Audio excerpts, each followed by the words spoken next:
ठाणे महानगरपालिकेच्या सर्वसाधारण सभेमध्ये सत्ताधारी शिवसेना आणि भाजप यांच्यामध्ये जुंपली आहे.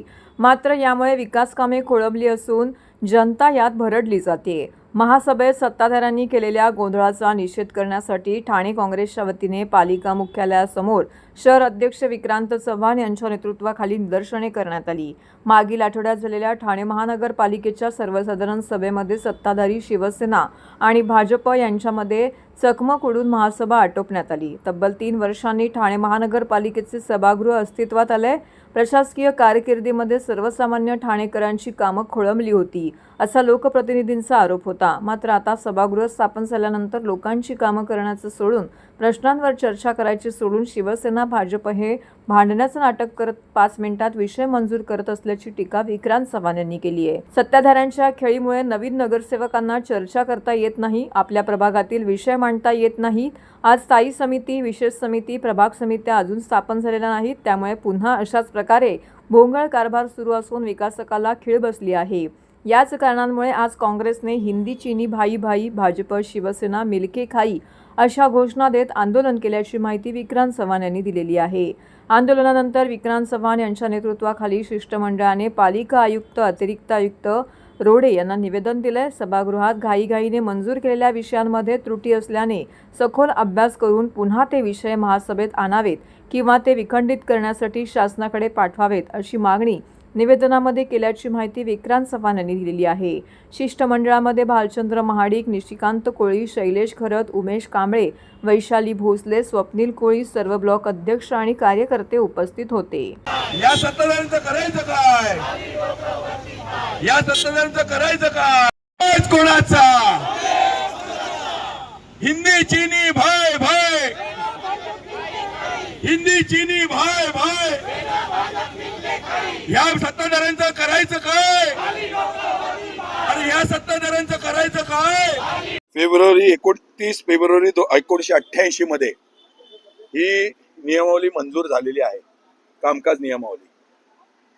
आणि दुर्दैव हे आहे की दिघे साहेब जिवंत होते तोपर्यंत हे महासभा, हे सभागृह, हे प्रशासन काँग्रेसच्या काळामध्ये 1992 पर्यंत, तसंच दिघे साहेब जिवंत असेपर्यंत व्यवस्थित चाललं होतं. मात्र जसे दिघे साहेब गेले तसे यांनी बाजार मांडलेला आहे. प्रत्येक महासभेला तुम्ही बघाल ही नियमावली डावलून, याचं कामकाज कसं करावं हे डावलून गोंधळामध्ये विषय मंजूर केले जातात. वास्तविक 3-4 वर्ष प्रशासक बसलेला असताना सगळे नगरसेवक हवालदिल झालेले होते, सगळे लोकप्रतिनिधी हवालदिल झालेले होते.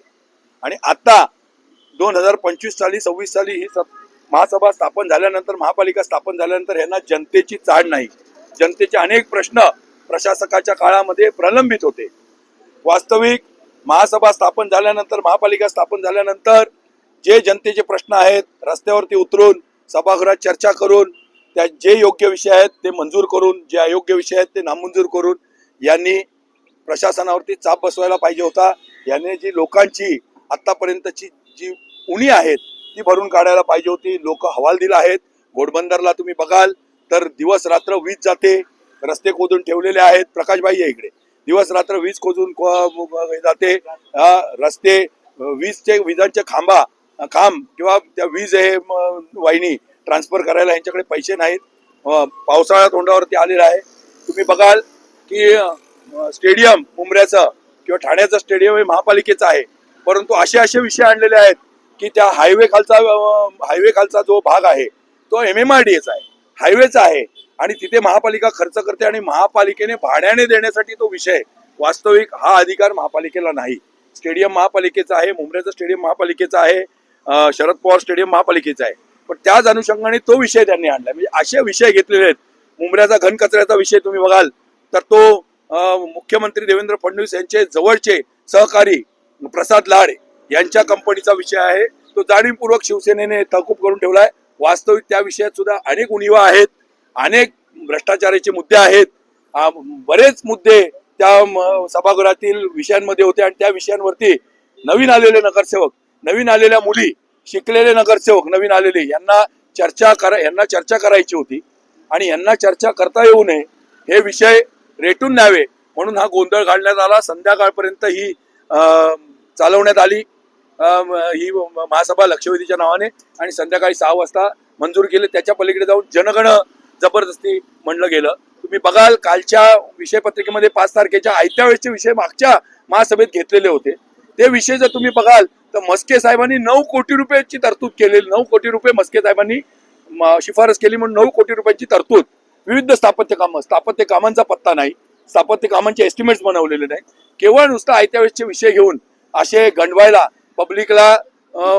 पब्लिकची दिशाभूल करण्यासाठी या सभागृहामध्ये या लोकांनी घाबरून ही युती केलेली होती. विरोधकांना घाबरून यांनी युती केलेली होती. भाजप शिवसेनेने उबाटाला, काँग्रेसला, राष्ट्रवादीला घाबरून यांनी युती केली आणि युती झाल्यानंतर एकत्र आल्यानंतर सुद्धा तुम्ही बघाल तर एकत्र येऊन हिंदी चीनी भाई भाई मिलके पैसा खाय मिलके मलाई खाय अशी ही पद्धत त्यांची आता सुरू झालेली आहे. तुम्ही कृष्णा पाटील बघाल, कृष्णा पाटील जो बोलणारा माणूस आहे त्याला त्या निरंजन डावकरेने नेऊन उपमहापौर पदाच्या खुर्चीवर बसवलं म्हणजे त्यांनी बोलू नये. त्यांनी बोलू नये. जगदाळे काकांच्या गळ्यात घंटा घालून टाकली. जगदाळे काका आपले जगदाळे साहेब सभागृह नेते झाले. वास्तविक देवराम भोईर काका, जगदाळे साहेब, जगदाळे काका आणि संजय भोईर असतील किंवा नजीब मुल्ला असतील यांच्याकडनं आम्हाला ही अपेक्षा नाही.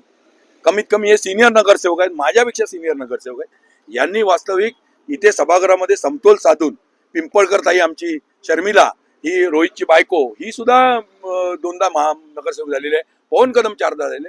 त्यांनी अशा प्रकारे गोंधळ घालून असे विषय जर मंजूर करतील आणि भ्रष्टाचाराला जर खतपाणी घालतील तर ते चुकीचं आहे.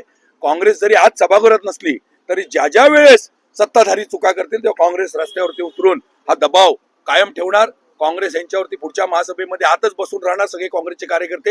हे कामकाज कसं चालतंय आणि प्रधान सचिवांनी सुद्धा नाराजी व्यक्त केली, फडणवीसांनी सुद्धा नाराजी व्यक्त केली, शिंदे साहेबांनी सुद्धा नाराजी व्यक्त केली. आम्ही हे सगळे विषय घेऊन प्रधान सचिवांकडे जाणार आहोत, शासनाकडे जाणार आहोत, माननीय उच्च न्यायालयात जाणार की महासभा रद्द करून या महासभेतले जे विषय आहेत ते पुन्हा नव्याने घेऊन याच्यामध्ये आणि प्रशासनाने जे चुकीचे विषय आणलेले आहेत की यांनी चुकीच्या पद्धतीने जे विषय मंजूर केले ज्याच्यामध्ये भ्रष्टाचाराचा कुठेतरी दुर्गंध येतो, हे हायवे खालचं कोर्ट असेल किंवा अनेक विषय असे आहेत की ज्याच्यामध्ये थांगपत्ता नाही, एस्टिमेटचा थांगपत्ता नाही, एस्टिमेट दिलेले नाहीत. 25% आता पावसाळ्यामध्ये खड्डे पडणार त्याचं एस्टिमेट आधीच बनवलंय.